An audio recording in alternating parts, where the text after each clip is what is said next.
요한복음 20장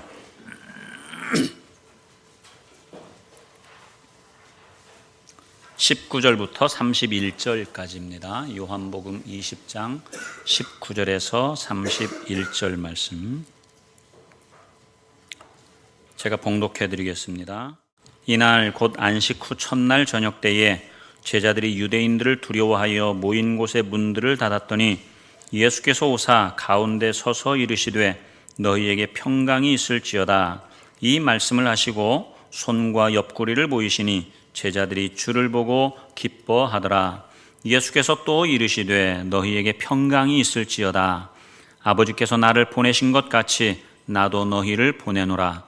이 말씀을 하시고 그들을 향하사 숨을 내쉬며 이르시되 성령을 받으라. 너희가 누구의 죄든지 사하면 사하여질 것이요 누구의 죄든지 그대로 두면 그대로 있으리라 하시니라. 12제자 중에 하나로서 디두모라 불리는 도마는 예수께서 오셨을 때에 함께 있지 아니한지라. 다른 제자들이 그에게 이르되 우리가 주를 보았노라 하니 도마가 이르되 내가 그의 손에 못자국을 보며 내 손가락을 그 못자국에 넣으며 내 손을 그 옆구리에 넣어보지 않고는 믿지 아니하겠노라 하니라. 여드레를 지나서 제자들이 다시 집 안에 있을 때에 도마도 함께 있고 문들이 닫혔는데 예수께서 오사 가운데 서서 이르시되 너희에게 평강이 있을지어다 하시고 도마에게 이르시되 네 손가락을 이리 내밀어 내 손을 보고 네 손을 내밀어 내 옆구리에 넣어보라. 그리하여 믿음 없는 자가 되지 말고 믿는 자가 되라. 도마가 대답하여 이르되 나의 주님이시요 나의 하나님이시니이다. 예수께서 이르시되 너는 나를 본고로 믿느냐? 보지 못하고 믿는 자들은 복되도다 하시니라. 예수께서 제자들 앞에서 이 책에 기록되지 아니한 다른 표적도 많이 행하셨으나 오직 이것을 기록함은 너희로 예수께서 하나님의 아들 그리스도이심을 믿게 하려 함이요 또 너희로 믿고 그 이름을 힘입어 생명을 얻게 하려 함이니라. 아멘. 오늘 말씀 제목을 가지고 한번 인사할까요? 당신이 복음의 증인입니다. 여러분들 복음의 증인, 부활의 증인인데요. 부활의 증인을 어떻게 그렇게 증거하시겠어요? 여러분 1972년도에 이제 미국의 그 재선거가 그러니까 닉슨이라고 하는 대통령이 이제 재선에 당선되기 위해서 선거를 치르는데요. 그 선거에 닉슨이 꼼수를 써요. 꼼수를 써가지고 결국은 이 상대당 민주당의 어떤 그 참모들이 이제 선거 전략을 짜고 하는 워터게이트라고 하는 그 호텔에 모여 있는데 거기에 그 사람들이 모인 그 자리에 몰래 이 몰래 카메라 도청 장치를 하는 거예요. 도청 장치. 근데 이 도청 장치를 한 것이 걸렸는데요. 그것을 이제 어떻게 그냥 해결하려고 여러분 닉슨 밑에 있는 참모들이 정말로 애를 썼어요. 그래서 여러분 미국 대통령 밑에 있는 참모들이라고 한다면 세계적으로 내놓을 만한 그러한 석학들 아니겠어요? 머리가 뛰어나고 거짓말을 해도 그것이 정말로 완벽할 정도로 거짓말을 한단 말이죠. 그런데 74년도에 결국은 들통이 나고 말아요. 그래가지고 74년도에 재선이 되었지만 74년도에 이제 그 권좌에서 닉슨 대통령이 물러나게 되죠. 이것을 일컬어서 워터게이트 사건이라고 이제 그렇게 불리는데요.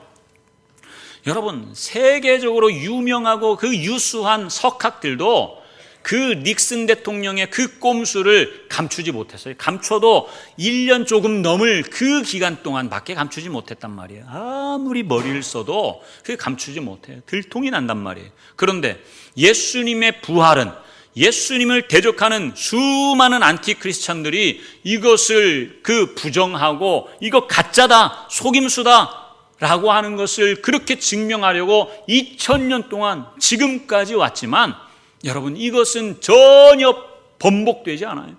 예수님의 부활은 있는 사실 그대로 지금도 그대로 드러나는 거예요. 꼼수가 아니라는 말이죠. 거짓말이 아니라고 하는 말이에요. 거짓말이라면 언젠가 드러나게 되어 있어요.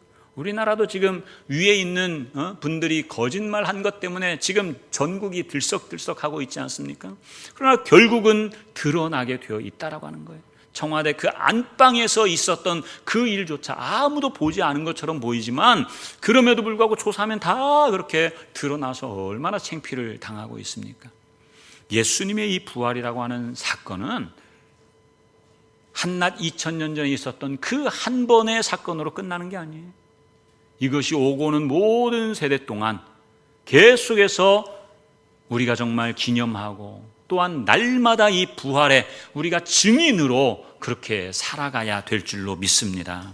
그래서 오늘 본문에 보니까요, 본문 이제 맨 처음 읽었던 19절에 보니까 제자들이 예수님이 부활하신 그 다음 날, 부활하시고 난 그날 이제 저녁 때 그 방에 모여 있어요. 방에 모였는데 두려워했다고 그랬어요. 누구를 두려워했느냐면 유대인을 두려워했대요. 왜냐하면 이 유대인들이 너도 예수 저 사람의 제자 아니야? 라고 다 그렇게 막 했었잖아요. 베드로를 향해서도 그렇고. 그러니까 난 아니다 하면서 예수님을 부인하고 저주까지 하고 다 도망갔단 말이에요. 마태복음 26장 31절에 보면요, 예수님께서 이런 말씀을 하세요. 하나님이 목자를 치리니 양떼가 다 흩어질 것이다 라고 했는데 그 말이 오늘 성취된다. 그러면서 너희들이 다 나를 버리고 도망갈 것이다 라고 말씀하세요.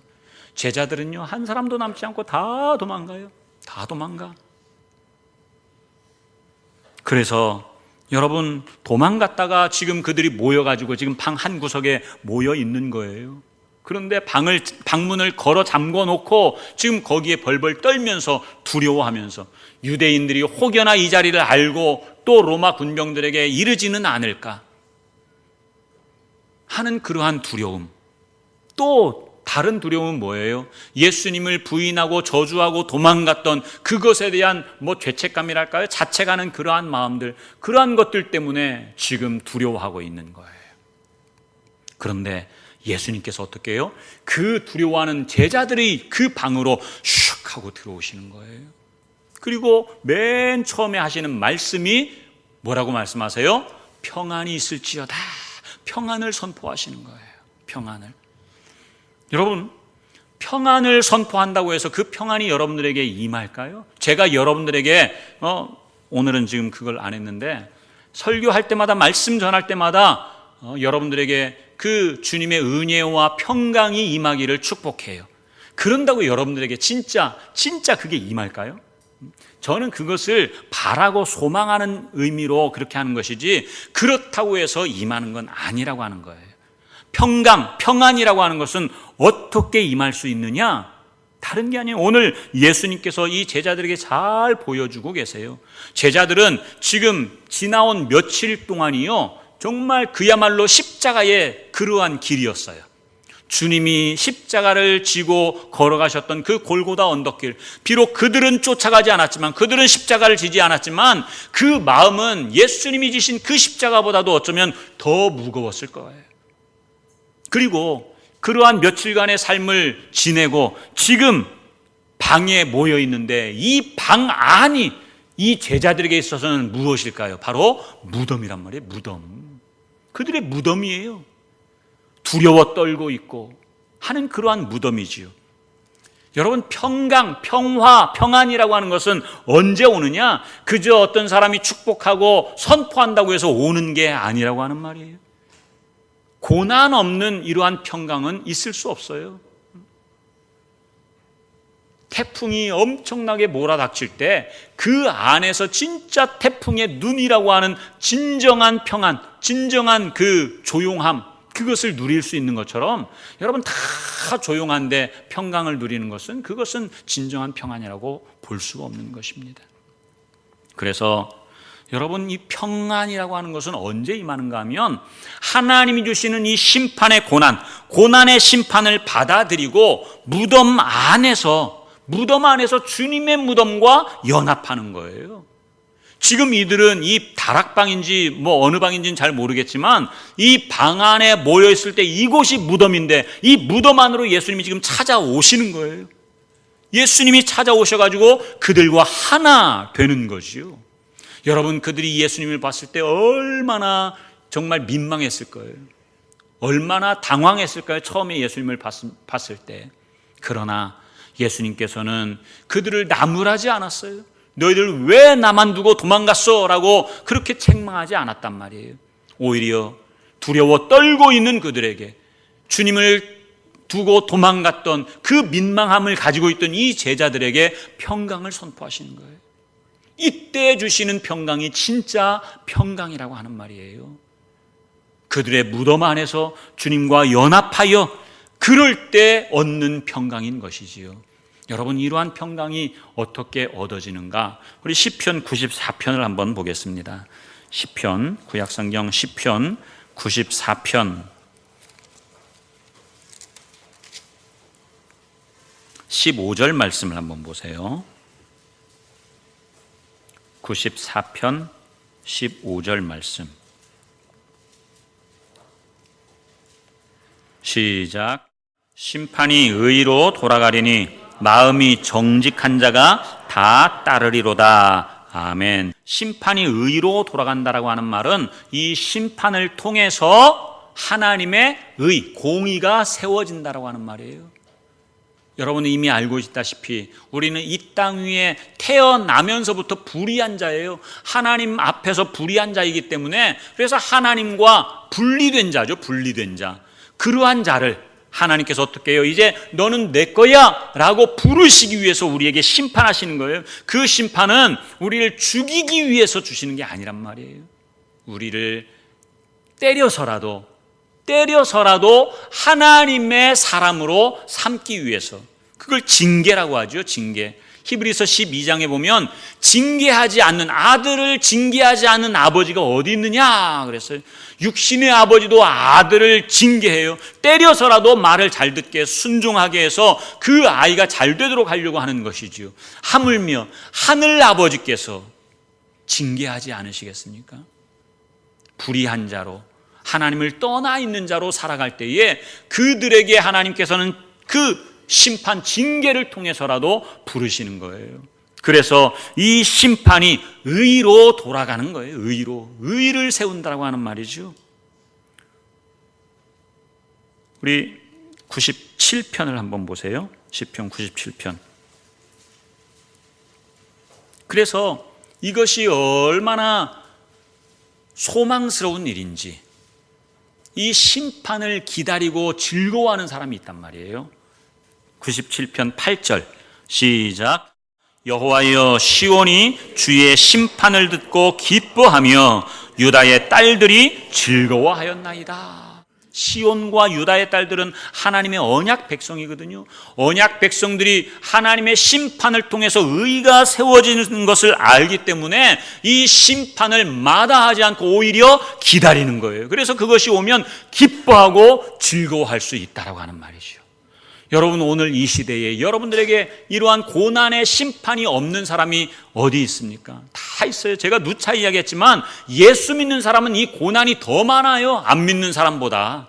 안 믿는 사람보다 더 많아. 안 믿는 사람들 살살살살 피해도 갈 수 있지만 믿는 사람들은 피해가지도 못해요. 왜요? 하나님께서 딱 마음 먹으시면 그거 누가 피해갈 수 있겠습니까? 그러나 이 고난이 정말로 하나님이 우리에게 주시기 원하시는 의를 세우기 위함이라고 한다면 우리가 어떻게 해요? 그것을 피하는 것이 아니고 이 유다의 딸들처럼, 시온의 그 딸들처럼 그것을 받아들이는 거예요. 그때 무엇이 임해요? 기쁨이 임하는 거예요. 기쁨이 임하는 것. 그냥 세상에 내가 원하는 대로 잘 되고 자식들 잘 되고 뭐 세상 말로 만사형통 해가지고 그것 오는 기쁨은요, 오다가 그냥 금방 사라져요. 있다가 없어지는 거예요. 그러나 주님이 주시는 기쁨은 저 맨 위에 작은 글씨로 써 있는 것처럼 하늘의 기쁨이라고 하는 말이에요. 하늘의 기쁨. 이 하늘의 기쁨은 언제 오느냐? 바로 이 심판을 통해서 의가 세워지고 이 의를 받아들이는 자에게 오는 기쁨인 거예요. 그게 바로 주님이 주시는 뭐예요? 평강이에요. 평강. 그래서 이사야 32장에 한번 가서 보세요. 이사야 32장.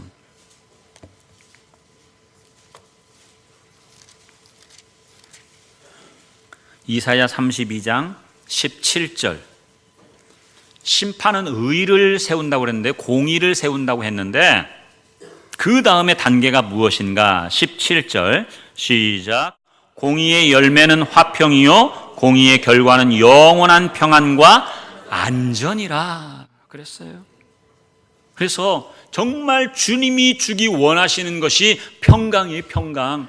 그러니까 이 평강이 얼마나 중요한지 오늘 이 제자들이 오늘 본문에서만도 3번씩이나 선포하고 있어요. 3번씩. 그냥 말로만 선포하는 평강은 아무런 의미가 없어요. 영국 속담에도 노 크로스 노 크라운이라고 하는 그 속담이 있잖아요. 세상 사람들도 고난 없는 면류관은 아무런 의미가 없다라고 생각한단 말이에요. 세상 사람들조차 그러는데 하물며 예수님을 따라가는, 예수님을 믿는 우리 그리스도인들이야 두 말에 무엇하겠습니까? 그래서 공의의 열매, 공의의 결과가 화평이고 평안이라고 하는 거예요. 예수님께서는 오셔서 평강을 선포했지만 이러한 고난과 심판의 무덤이 없는 평강이 아니고 이 제자들은 지금 그 과정들을 다 거쳐서 지금 무덤 속에 있는 거예요. 그 무덤 속에 예수님이 함께 오셔서 연합하고 있고 그 안에서 이제는 새 생명으로 나갈 수 있는 거란 말이죠. 새 생명으로. 그 평강을 선포하고 있는 거예요. 그때 주시는 하나님의 주시는 그 평강이 뭐예요? 가장 안전한 거예요.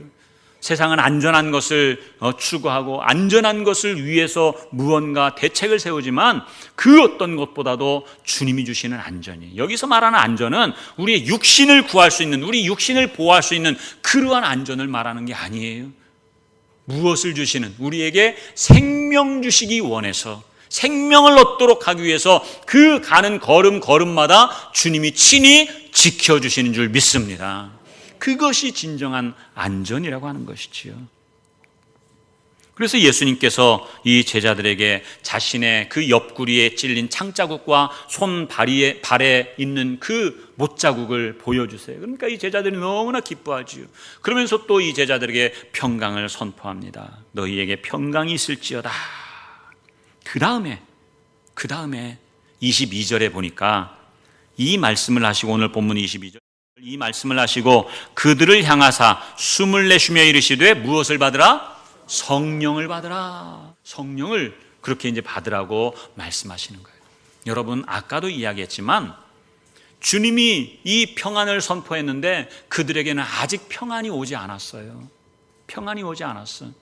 그래서 21장에 보니까 베드로를 비롯해서 몇 명의 제자들이요, 나는 어디로 간다고 그래요? 물고기 잡으러 갈릴리 바다로 다시 간대요.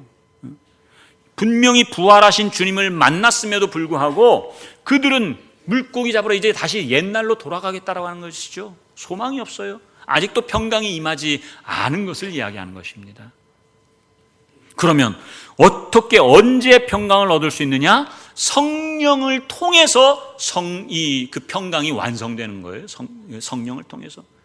성령이 함께 하시지 않으면 어떠한 경우도 우리 안에 온전한 평강이 완성되지 않는단 말이죠.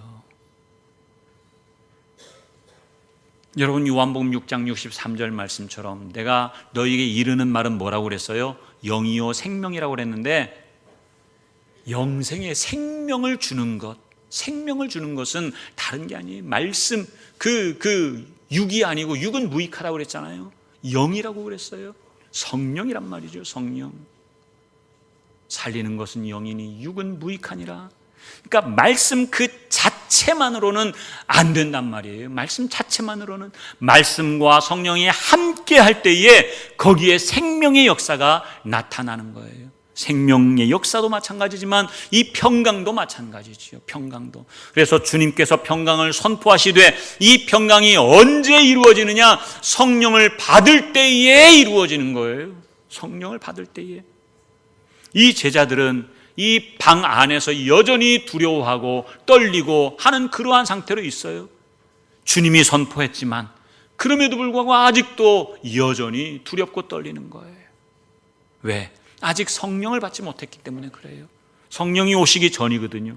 오순절 마가의 그 다락방에서 이들이 모여서 기도할 때에 그 성령이 불같이 바람같이 임하잖아요. 그 성령을 받고 이 제자들은요, 이전과 이후가 완전히 달라져요. 그들의 삶 자체가 바뀌어버립니다. 그 이전에는 그야말로 제자들이었어요. 제자는 누구예요? 예수님을 따라다니는 사람이었어요. 예수님을 따라다니는 사람. 그런데 그 이후에는 뭐가 되느냐면 사도가 돼요. 사도의 뜻이 뭐라고 그랬어요? 보냄을 받은 자예요. 보냄을 받은 자. 그래서 보냄을 받은 자로서 이제는 예수님은 승천하시지만 보냄을 받은 자로서 성령과 함께 그들은 사역을 하는 것이지요. 넉넉히. 그래서 부활하신 주님, 그들이 보았던 그 부활하신 주님, 그들이 경험했던 그 부활의 주님을 증거하고 다니는 거예요. 증거하고 다니는 것. 그들은 예전에는 제자로 있을 때는 자기의 목숨을 아까워했잖아요. 목숨을 아까워해. 그 목숨 때문에 다 예수님을 버리고 다 도망갔잖아요. 그러나 사도가 된 이후에는 자기의 목숨을 아까워하지 않아. 목숨이 죽을지라도 그 칼의 위협 앞에서도 그것을 아까워하지 않고 담대하게 복음을 전하는 거예요. 부활의 증인으로 그렇게 살아가는 것이지요. 제자들 보면 그래서 사도로 파송받아가지고 세계 각지로 가서 복음을 전하는데 다 순교당해요. 다 순교당한다고요.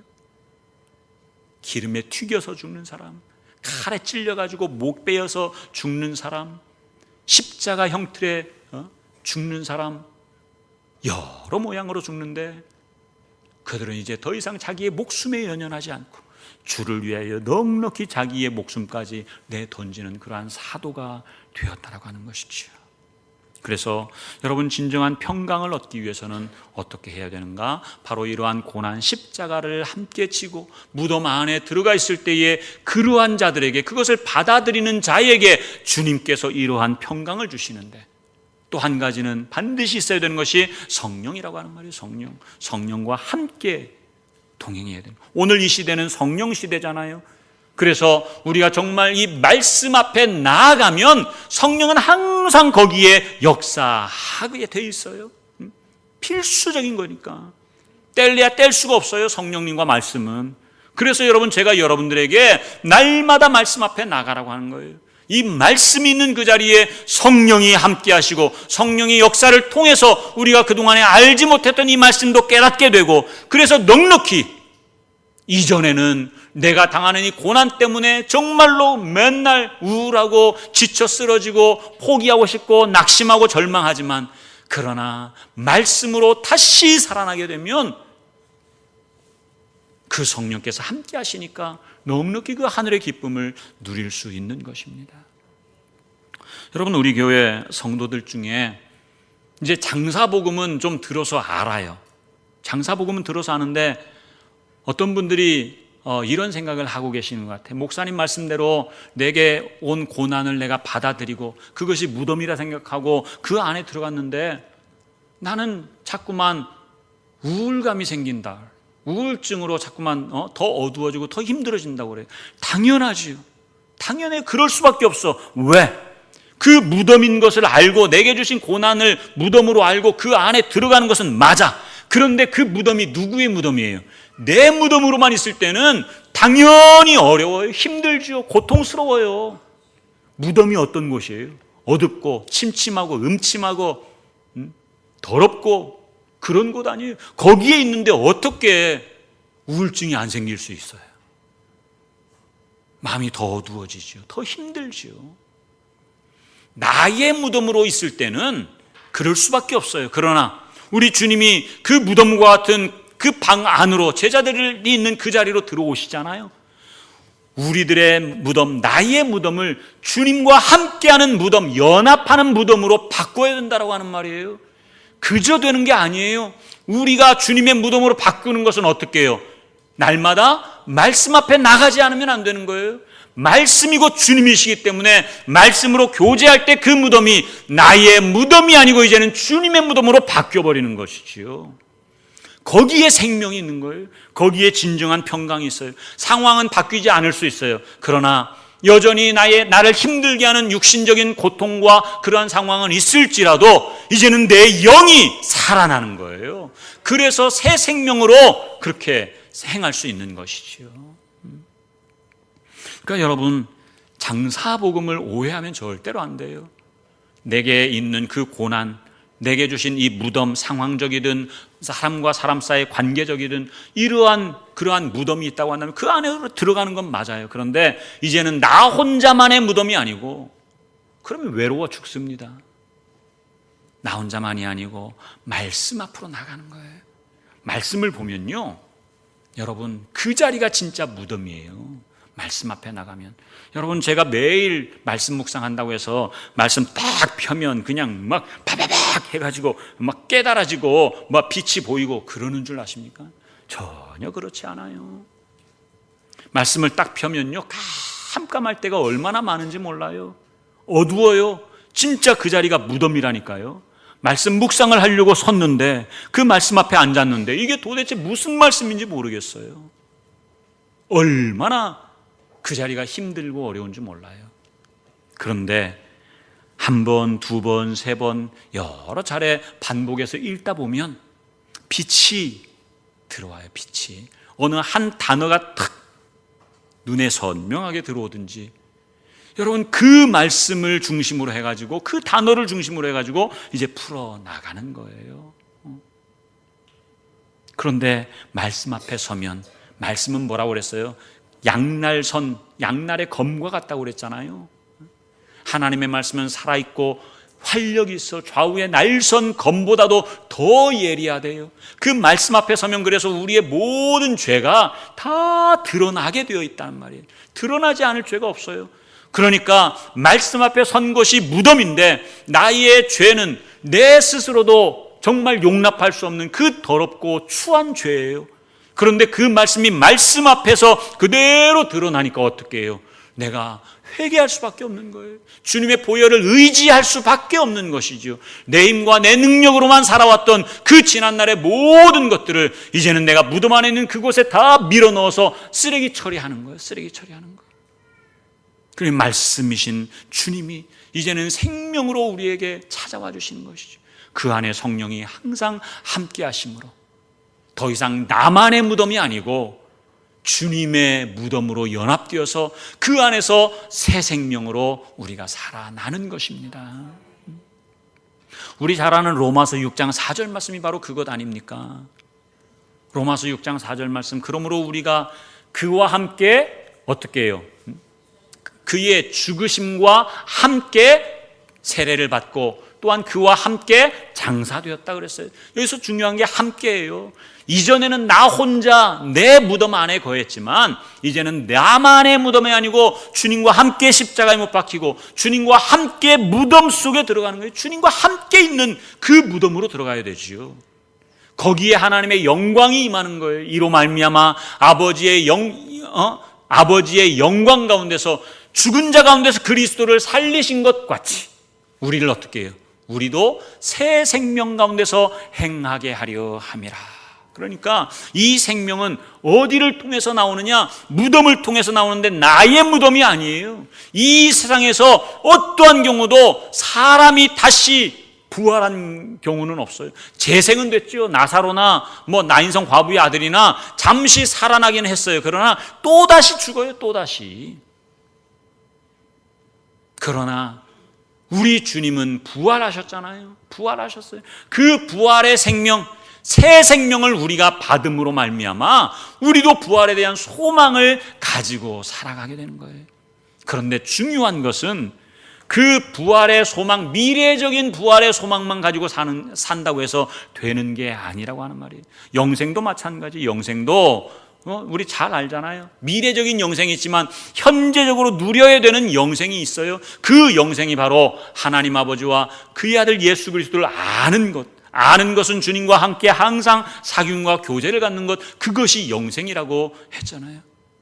그렇다면 여러분, 우리가 부활의 증인이 되기 위해서는 어떻게 해요? 미래에 나 부활할 거야, 그것으로 안 된단 말이에요. 매일같이 우리의 삶이 부활해야 되는 거예요. 그래서 아까 찬양하기 전에 예수님 부활하셨습니다, 나도 부활했습니다 라고 그렇게 인사했던 거예요. 우리들도 날마다 부활해야 돼요. 어떻게 해요?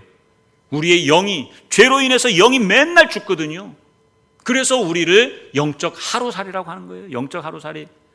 그래서 말씀 앞에 섰을 때 내 죄가 발견되고, 그 죄가 발견되면 주님의 보혈로 내 죄를 씻고, 그렇게 하고 주님의 말씀 앞에 나갈 때 주님과 하나가 되면 내 안에 무엇이 생겨요? 기쁨이 생기고 그 생명이 생기는 거예요. 그 생명으로 하루를 살아가면 돼요. 하루를 살아가면. 이 생명으로 내일 살 수 있다고요? 못 살아요.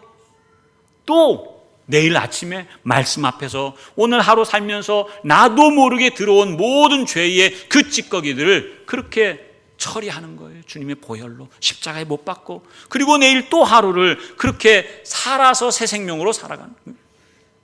그것이 매일매일 우리가 부활하는 거란 말이에요. 그 삶으로 살아갈 때, 그 삶으로 살아갈 때 우리가 부활의 증인이 될 수 있는 것이죠. 그래서 여러분, 우리가 평안할 수 있는 것은 바로 이러한 십자가와 무덤에 예수님과 함께 연합하는 것이고, 두 번째는 성령을 받는 거예요. 오늘 우리는 말씀으로, 복음으로 살아갈 때에 성령은 항상 함께 합니다. 말씀 앞에 안 나가니까 문제지, 말씀 앞에 나가면 성령님이 우리를 깨닫게 하시고, 그렇게 해서 우리를 새 생명으로 인도하신다니까요. 그 다음 세 번째, 또 한 가지가 있어요. 진정한 평안을 어떻게 얻을 수 있는가? 23절 말씀 보십시오. 23절. 너희가 누구의 죄든지 사하면 사하여질 것이요 누구의 죄든지 그대로 두면 그대로 있으리라. 이게 뭐예요? 용서해야, 네가 먼저 용서해야 너의 용서가 완성된다는 거예요. 주님께서는 우리의 죄를 용서해 주셨어요. 그러나 그게 아직 완성되지 않았어요. 언제 완성된다고? 나에게 잘못한 사람이 있는데 그 잘못을 잘못했다고 와서 빌기를 기다리는 게 아니고 내가 먼저 화해의 손을 내미는 거예요. 내가 먼저. 그때에 비로소 하나님이 나를 용서해 주신 용서가 완성된다라고 하는 말이에요. 주님 가르쳐 주신 기도에도 나오잖아요. 우리가 우리에게 죄 지은 자를 용서하여 준 것처럼, 사하여 준 것처럼 우리의 죄를 용서하여 주옵소서 기도하는 것은 우선이 뭐라는 말이에요? 우선이 내가 먼저 화해의 손을 내밀 때에, 그때에 비로소 나의 죄도 용서받게 되는 거예요. 그렇게 되지 않으면, 내가 용서하지 않으면 내 마음이 평안이 오겠습니까? 그게 지옥이지요. 아무리 저 사람이 나에게 잘못했다 할지라도 내 안에 쿵 하고 있는 그러한 마음이 있다고 하면 이게 지옥인 거예요. 지옥. 그래서 용서가 필요한 거예요.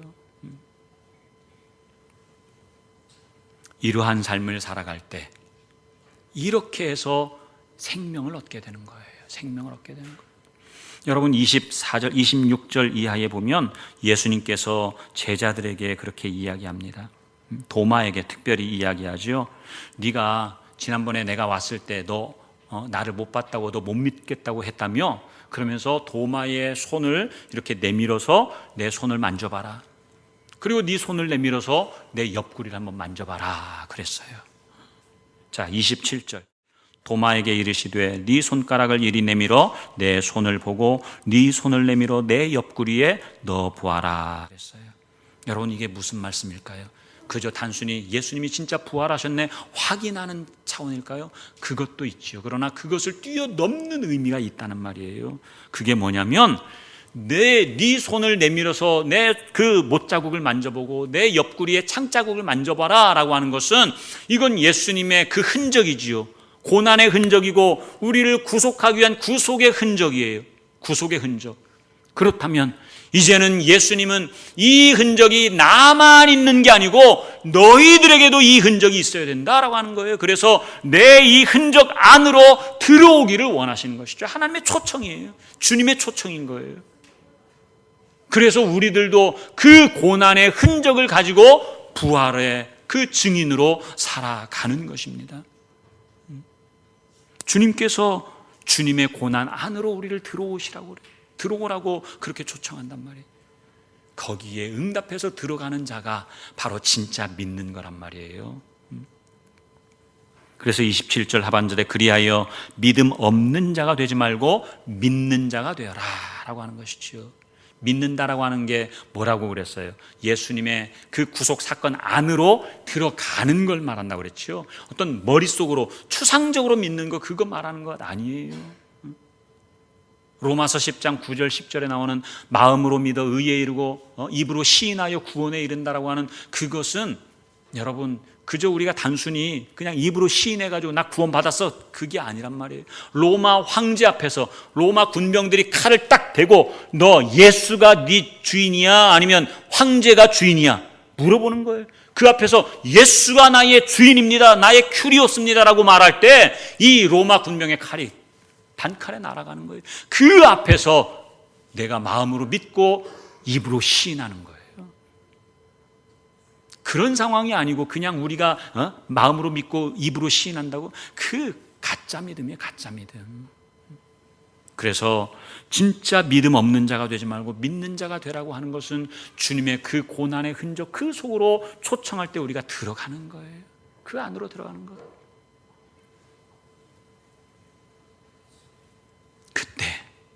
그때 주님께서 무엇을 주시려고요? 생명을 주시려고. 생명을. 31절 다 같이 읽어보겠습니다. 시작. 오직 이것을 기록함은 너희로 예수께서 하나님의 아들 그리스도이심을 믿게 하려 함이요 또 너희로 믿고 그 이름을 힘입어 생명을 얻게 하려 함이니라. 하나님의 관심은 생명이 있어요. 생명에 창세전에 주시기로 약속하셨던 그 생명, 영생에 있다는 말이에요. 우리가 이 땅 위에서 잘 먹고 잘 살고 그거에 관심이 없어요. 하나님은 그건 우리의 관심이지요. 할 수만 있으면 우리가 이 땅 위에서 부자로 살고 싶고 건강하게 살고 싶고 자녀들 잘 되고 싶어 하는 것이 부모의 마음이지요. 그러나 하나님은 그 관심이 그것을 초월하는 거예요. 영생을 주시기 위하여 때로는 우리를 그 고난의 나락으로 집어넣기도 한다면 골짜기로 그냥 막 밀어 넣으신다니까요. 옛날에 우리는 신앙생활할 때 예수 잘 믿으면 이 땅 위에서 잘 되는 걸로 알았는데 이상해. 예수를 정말로 잘 믿고 신실하게 섬기고 헌금도 많이 하고 주일날 빠지지도 않고 그렇게 열심히 섬기는데 왜 내가 하는 일이 잘 안 되지? 내 생각대로 공식대로 안 되는 경우가 있어요. 그런데 그게 은혜라고 하는 말이에요. 그때 이제 비로소 하나님이 일하시는 거예요. 일하시는 거. 나를 만지신다라고 하는 말이에요. 여러분, 신앙은 우리 생각대로 되지 않아요. 우리의 삶도 마찬가지. 우리의 전 생애를 통해서 하나님이 주시기 원하시는 영생으로 나가는 거예요. 그러니까 그 공의의 결과가 평안과 안전이라고 그랬어요. 우리를 안전하게 그 나라로 이끌어 가시는 것은 이 영생 주시기 위함이지요. 우리가 비록 이 땅 위에서 정말로 부침이 있는 그러한 삶을 산다 할지라도 우리의 생명은 주님의 생명을 얻음으로 말미암아 그렇게 살아가도록 주님께서 이끌어 가시는 거예요. 이것을 믿음으로 얻을 수 있다고 하는 거예요. 너희로 믿고 그 이름을 힘입어 생명을 얻게 하려 하는 것. 그래서 여러분, 우리 늘 행복한 교회 성도들이 1년에 한 번씩 돌아오는 어떤 절기로서의 그러한 부활절, 그것은 기념하는 것은 여러 가지 있어요. 우리 교회도 지금 계란 삶아가지고 여러분들에게 나눠드리려고 저기 뒤에다 준비해놨는데, 그런 것도 부활절을 기념하는 거지요. 그거 한다고 생명을 얻습니까? 그 100개 1000개 먹어봤자 콜레스테롤만 높아지고 좋을 거 없잖아요. 큰 교회들은 부활절 칸타타도 하고요, 여러 가지 기념 행사들을 많이 해요. 그런다고 생명이 옵니까? 아니란 말이에요. 1년에 한 번씩 오는 정기적인 연례 행사로서의 부활절이 아니고 날마다 부활의 증인된 삶을 살아갈 때에 그 사람이 진짜 부활의 증인인 줄 믿습니다. 우리 안에 있는 그 생명, 예수의 생명으로 우리가 살아야 되는 것이죠. 그래서 우리 늘 행복한 교회 성도들이 정말로 이 생명을 날마다 얻어서 내일 걱정하지 마세요. 내일은 누가 걱정하라고 그랬어요? 내일이 걱정하라고 놔두고 오늘 우리가 살아가는데 충실하게 살아가면 돼요. 넉넉히 하늘의 기쁨으로 우리에게 있는 그 땅의 고통을 넉넉히 삼키고 이겨내므로 주님이 주시는 참된 생명 안에서 부활의 산 증인으로서의 증인된 삶을 살기를 주님의 이름으로 축원합니다.